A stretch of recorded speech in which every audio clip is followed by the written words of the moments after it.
yuxulara. Yuxular nədir bizim üçün? Bir həkim kimi ümumi qısa bir məlumat verəcəm ki, yuxu insan orqanizmi fizioloji tələbatlarından biri olaraq çox vacib əhəmiyyətə malikdir. İnsan yuxusuz bir neçə gün qaldıqda tələf də ola bilər. Yuxuda insan bərpa olunur, həm fiziki bədəni, həm zehni, sinir sistemləri və digər orqanlar hamısı başqa rejimə keçir deyə orada bərpa olunurlar. Gün ərzində fəaliyyət göstərdiyi nəticəsində yorğunçuluq olanda yuxuda həmən o yorğunçuluq götürülür və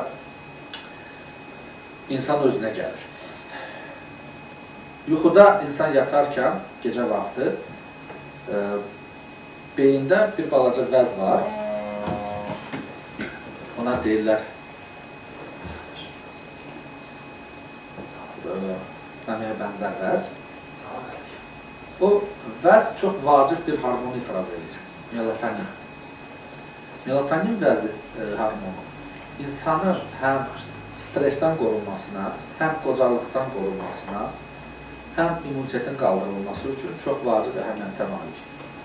Ona görə də məhz gecə vaxtı yuxunun olması insanlara çox vacib təsir göstərir. Təəssüflər olsun ki, son 100 ildə insanın fəaliyyəti nəticəsində bir çox texniki nailiyyətlər nəticəsində artıq gecə smenləri də ortaya çıxmışdır və bir çox insanlar gecəni gündüz yatmağını, rejimlərini pozurlar və bundan əvvəl onlarda desinxronoz deyilən bir xəstəlik əmələ gəlir ki, bunlar da insanın təbii bioloji ritminin dəyişməsindən əmələ gələn xəstəliklərdir.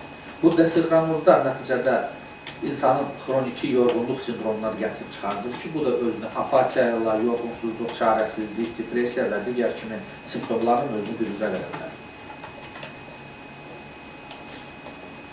Yuxu haqqında daha ətraflı digər mənbələrdən də öyrənə bilərsiniz. Bugün mən istəyərdim başqa bir yuxunun tərəfinə toxunam. Ustadlardan gələn bir mesajdır bu. Ona görə istəyirdim bunu bir sizə izah edeyim. Deməli, birinci növ yuxu. Birinci növ bu tozdur. Bu adi yuxu. Buna 98% insanlar elə bu yuxuları görür.